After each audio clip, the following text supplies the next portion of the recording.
سابقہ صدر جناب گلنار رشید صاحبہ ایڈوکیٹ ہائی کورٹ سے کہ وہ آئیں اور اپنے خیالات کا اظہار کریں. جناب گلنار رشید صاحبہ. پاکستان پیپلز پارٹی زندہ باد. پاکستان پیپلز پارٹی زندہ باد. شہید ذوالفقار علی بھٹو زندہ باد. شہید ذوالفقار علی بھٹو زندہ باد. شہید بے نظیر بھٹو زندہ باد. شہید شاہنواز بھٹو زندہ باد. شہید میر مرتضی بھٹو زندہ باد. شہید نصرت بھٹو زندہ باد. بسم اللہ الرحمن الرحیم.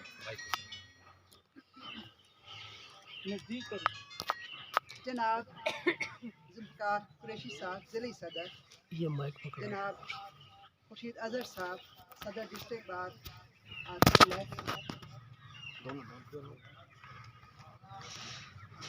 جناب حاجی طاہر قریشی صاحب جن کی وجہ سے یہاں ہری پور میں پیپلز پارٹی کی پہچان ہے، جناب اورنگزیب مغل صاحب ڈویژنل جنرل سیکرٹری صاحب، فیاض صاحب سٹی صدر خان گل صاحب، فیاض صاحب انفارمیشن سیکرٹری ڈسٹرکٹ ہری پور، اور یہاں پہ جتنے بھی چیئرمین اسلم صاحب جتنے بیٹھے ہوئے ہیں یہاں پہ اسٹیج پہ، اور باقی یہاں پہ آئے ہوئے تمام خواتین و حضرات.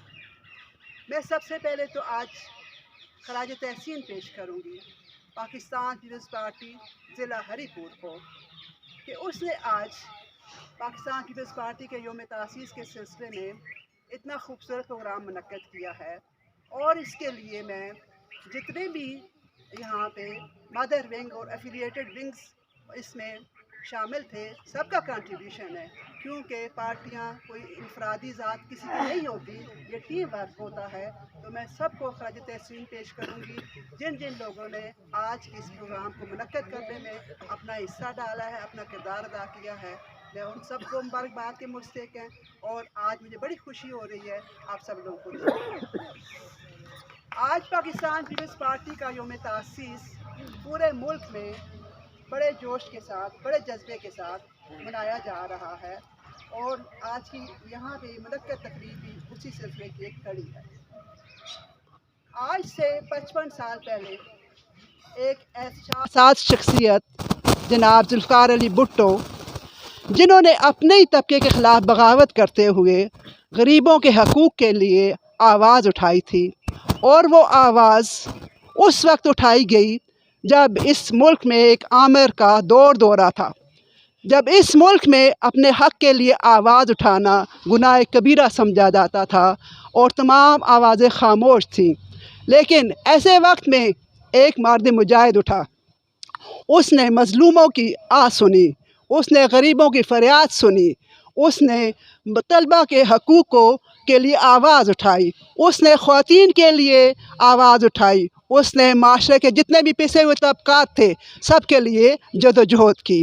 اور اسی جدوجہد کا نتیجہ تھا کہ بہت ہی قلیل عرصے میں پاکستان پیپلز پارٹی، جس کی بنیاد 1967 میں رکھی گئی تھی، ایک تحریک بن کے سامنے ابھری اور پاکستان کی سب سے بڑی سیاسی جماعت کے طور پر منظر عام پہ آئی.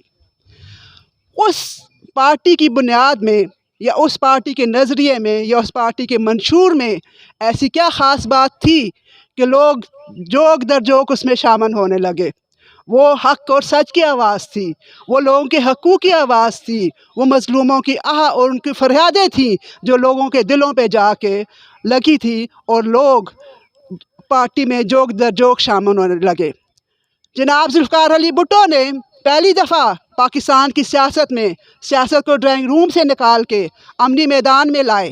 انہوں نے سیاست کو ایک جدوجہد، ایک عبادت کا نام دیا، اور یہ تحریک جلد ہی ملک گیر حیثیت اختیار کر گئی. وہ دور جن لوگوں نے دیکھا یا ہم لوگوں نے پڑھا ہے، اور یہاں بچے ہیں وہ بھی انہوں نے بھی پڑھا ہوگا، بخوبی جانتے ہیں کہ اس دور میں کس طرح کے حالات تھے، اس دور میں لوگوں کی حالت کیا تھی، اس دور میں ملک کی حالت کیا تھی. اس دور میں تمام جتنے بھی طبقات تھے پسے ہوئے، وہ ظلم کی چکی میں پس رہے تھے. لیکن جناب ذوالفقار علی بھٹو ایک امید کی کرن بن کے سامنے آئے، اور لوگوں نے اس امید کو ویلکم کیا. پاکستان پیپلز پارٹی کی اگر آپ تاریخ اٹھا کے دیکھیں تو یہ لازوال قربانیوں کی ایک عظیم داستان ہے.